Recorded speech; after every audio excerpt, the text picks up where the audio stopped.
Bismillahirrahmanirrahim. Assalamualaikum warahmatullahi wabarakatuh. Baik, perkenalkan saya Hilda Setiaherunisa, kelas PAI 5D akan menjelaskan tentang abortus, sterilasi, dan menstrual regulation. Abortus dalam bahasa Inggris disebut abortion, berasal dari bahasa Latin yang berarti gugur kandungan atau keguguran. Adapun menurut Marion Maksodipura dan Fakultas Hukum Universitas Indonesia, abortus adalah pengeluaran hasil konsepsi dari rahim sebelum waktunya atau sebelum lahir secara alamiah. Dari pengertian tersebut dapat diartikan bahwa abortus adalah suatu perbuatan untuk mengakhiri masa kehamilan dengan mengeluarkan janin dari kandungan sebelum janin itu dapat hidup di luar kandungan. Dalam masalah abortus ini, apakah janin itu hidup atau mati tidak dipersoalkan. Hal ini berarti bahwa janin yang belum memiliki tanda-tanda kehidupan seperti yang terdapat pada manusia, yaitu ada represi, pernapasan, sirkulasi, peredaran darah, dan aktivitas otak, termasuk abortus. Janin yang berusia 16 minggu dapat disamakan dengan manusia karena peredaran darahnya yang merupakan tanda dari kehidupan telah berfungsi sebagaimana mestinya.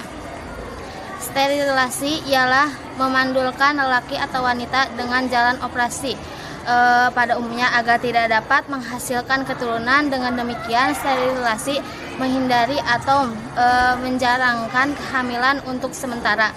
Sterilasi adalah salah satu program KB yang dikampanyekan pemerintah Indonesia saat ini. Dalam istilah medis, sterilasi dikenal dengan nama tubektomi atau vasektomi.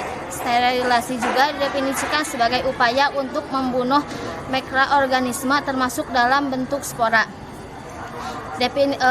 Definisi merupakan proses untuk melupakan organisme yang bersifat patogen namun tidak dapat mengalami dalam bentuk spora. Profesor Dr. Haji Mas Jipul Juhdi dalam bukunya Masailul Fiqhiyah menerangkan tentang sterilasi sebagai berikut. Yang pertama yaitu tubektomi. Tubektomi adalah operasi ringan dan cepat yang dilakukan pada perempuan agar steril dan tidak mampu lagi memproduksi anak, dengan arti bahwa kemungkinan kehamilan sudah hampir nol. Yang kedua yaitu vasektomi, adalah operasi sederhana pada laki-laki untuk mensterilkan sehingga tidak bisa lagi membuahi untuk menghasilkan anak. Sterilasi baik vasektomi maupun tubektomi sama dengan abortus, yang mana hal ini berakibat kemandulan. Karena itu International Planned Parenthood Federation atau IPPF tidak menganjurkan kepada negara-negara anggotanya termasuk Indonesia untuk melaksanakan sterilasi sebagai alat kontrasepsi. Menstrual regulation secara harfiah adalah mengatur menstruasi atau datang bulan atau head, tetapi dalam praktek menstrual regulation ini dilaksanakan terhadap wanita yang merasa terlambat waktu menstruasi dan berdasarkan hasil pemeriksaan laboratorium ternyata positif dan mulai mengandung, maka ia minta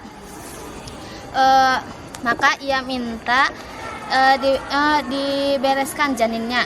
Maka jelaslah bahwa menstrual regulation ini pada hakikatnya adalah abortus propositur criminalis, sekaligus dilahirkan oleh dokter. Karena itu abortus dan menstrual regulation itu pada hakikatnya adalah pembunuhan janin secara terselubung. Baik, untuk selanjutnya yaitu dampak abortus, sterilasi, dan menstrual regulation. Dampak abortus itu tidak lepas dari resiko atau bahaya, besar ataupun kecil. Di antaranya yaitu 1. Timbul luka-luka dan infeksi-infeksi pada dinding alat kelamin dan merusak organ-organ di dekatnya seperti kandungan kecil atau usus. Yang kedua yaitu robek mulut rahim sebelah dalam atau satu otot lingkar. Hal ini dapat terjadi karena mulut rahim setelah dalam bukan saja sempit dan perasa sifatnya, tetapi juga kalau tersentuh maka ia menguncup kuat-kuat. Kalau dicoba untuk memasukkannya dengan kekerasan, maka otot tersebut akan menjadi robek. Yang ketiga yaitu dinding rahim bisa tembus karena alat-alat yang dimasukkan ke dalam rahim. Yang keempat yaitu terjadi pendarahan. Biasanya pendarahan itu berhenti sebentar, tetapi beberapa hari kemudian beberapa minggu kemudian menstruasi tidak normal lagi setelah selama tidak produktif kehamilan belum dikeluarkan, dan bahkan sisa itu dapat berubah menjadi kanker. Dampak sterilisasi sekarang yang selanjutnya yaitu dampak sterilisasi. Di antaranya yang pertama yaitu sterilisasi atau vasektomi dan tubektomi berakibat kemandulan tetap. Yang kedua yaitu membuat pendarahan di kulit, bekas sayatan atau di dalam perut. Yang ketiga yaitu pendarahan hebat. Yang keempat yaitu kerusakan pada organ lain sekitar perut seperti usus, kantong kemih atau ureter. Yang kelima yaitu kehamilan akibat penutupan tuba falopi yang tidak sempurna. Dampak menstrual regulation sama dengan dampak abortus karena pada hakikatnya sama dengan abortus, merusak, menghancurkan calon janin manusia. Baik, untuk selanjutnya yaitu hukum abortus, sterilisasi, dan menstrual regulation. Dr. Abdurrahman Al-Baghdadi dalam bukunya Emansipasi Adakah dalam Islam halaman 127 dan 128 yang menyebutkan bahwa abortus dapat dilakukan sebelum atau sesudah ruh nyawa ditiupkan. Jika dilakukan setelah ditiupkannya ruh, yaitu masa 4 bulan masa kehamilan, maka semua ulama fikih atau fuqaha sepakat akan keharamannya. Tetapi para ulama fikih berbeda pendapat jika abortus dilakukan sebelum ditiupkannya ruh, sebaiknya memperbolehkan, dan sebagian lainnya mengharamkan. Ulama yang memperbolehkan abortus sebelum peniupan ruh yang pertama yaitu Muhammad Ramli, wafat tahun 1596.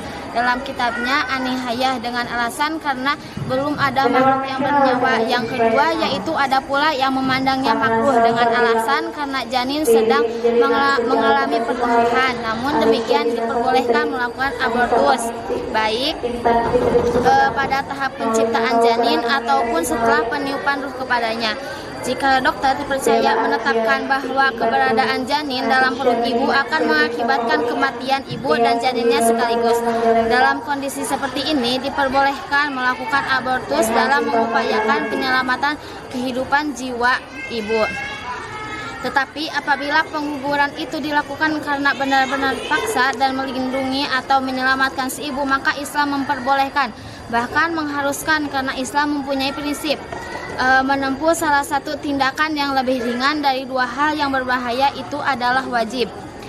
Ulama yang mengharamkan abortus dan menstrual regulation yang pertama yaitu Al-Ghazali dalam kitabnya Ihya Ulumuddin. Dan apabila abortus dilakukan sesudah janin bernyawa atau berumur 4 bulan, maka di kalangan ulama telah ada ijma atau konsensus tentang haramnya abortus. Yang kedua yaitu Mahmud Saltut atau mantan rektor Universitas Al-Azhar Mesir, bahwa sejak bahwa pertemuan sel sperma atau mani laki-laki dengan ovum atau sel telur wanita, maka pengguguran adalah suatu kejahatan dan haram hukumnya sekalipun si janin belum bernyawa, sebab sudah ada kehidupan pada kandungan yang sedang mengalami pertumbuhan dan persiapan untuk menjadi makhluk baru yang bernyawa bernama manusia yang harus dihormati dan dijaga eksistensinya.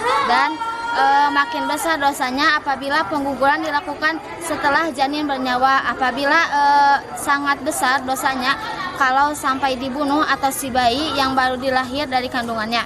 Yang ketiga yaitu pendapat yang disepakati fuqaha, yaitu bahwa haram hukumnya melakukan aborsi setelah ditiupkannya ruh atau dalam kandungannya itu 4 bulan.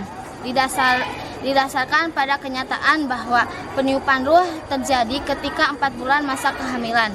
Berikutnya yaitu hukum sterilisasi. Dari berbagai cara yang dilakukan oleh dokter ahli dalam upaya sterilisasi, baik yang dianggap aman maupun yang penuh resiko, kesemuanya dilarang menurut ajaran Islam karena mengakibatkan seseorang tidak dapat mempunyai anak lagi. Adapun hasil ijtihad para ulama tentang hukum vasektomi dan tubektomi. Yang pertama, keputusan Majma' Fikih Islam di Kuwait tanggal 5 September 1988 menyebutkan diharamkan untuk memutuskan kemampuan mempunyai anak bagi laki-laki dan perempuan yang dikenal dengan pemandulan atau vasektomi dan tubektomi tanpa adanya alasan yang dibenarkan syariat.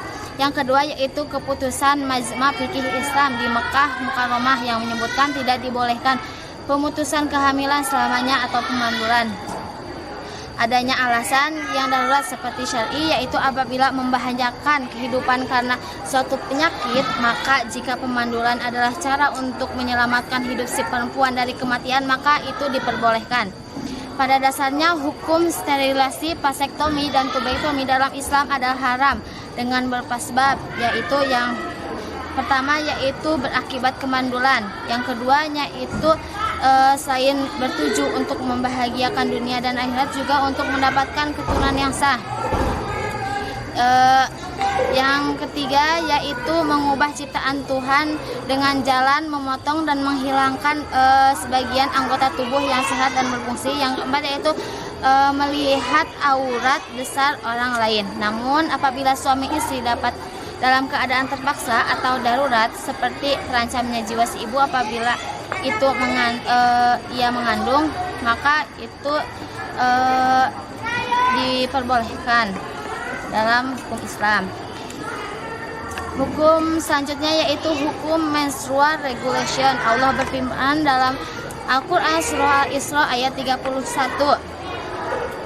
Dari ayat di atas jelas bahwa abortus maupun menstrual regulation itu haram, karena abortus maupun menstrual regulation pada hakikatnya yaitu membunuh janin. Karena itu para fuqaha telah sepakat akan haramnya pengguguran kandungan setelah ditiupkannya ruh. Adapun berdasarkan kitab UU Hukum Pidana atau KUHP pasal 299 dan 299, 346, 348 dan 349 negara melarang abortus termasuk menstrual regulation, dan sanksi hukumnya cukup berat, bahwa hukumnya tidak hanya ditujukan kepada wanita yang bersangkutan, tapi semua orang yang terlibat dalam kejahatan ini dapat dituntut seperti dokter, dukun bayi, tukang obat, dan sebagian yang mengobati atau menyuruh membantu atau diri sendiri. Mengenal menstrual regulation, Islam juga melarangnya karena pada hakikatnya sama dengan abortus, merusak, menghancurkan calon manusia yang dimuliakan oleh Allah, karena ia berhak tetap dalam keadaan hidup sekalipun hasil dari hubungannya yang tidak sah atau di luar perkawinan. Sebab menurut Islam bahwa setiap anak lahir dalam keadaan suci tidak bernoda, sesuai dengan hadis Nabi, semua anak dilahirkan atas fitrah sehingga jelas omongannya. Kemudian orang tuanya lah yang menyebabkan anak itu menjadi Yahudi, Nasrani, dan Majusi. Hadis riwayat Abu Ya'la At-Tabrani dan Al-Baihaqi dari Al-Aswad bin Asri. Mungkin sekian penjelasan dari saya. Mohon maaf bila banyak kesalahannya. Hasbunallah wa ni'mal wakil. Assalamualaikum warahmatullahi wabarakatuh.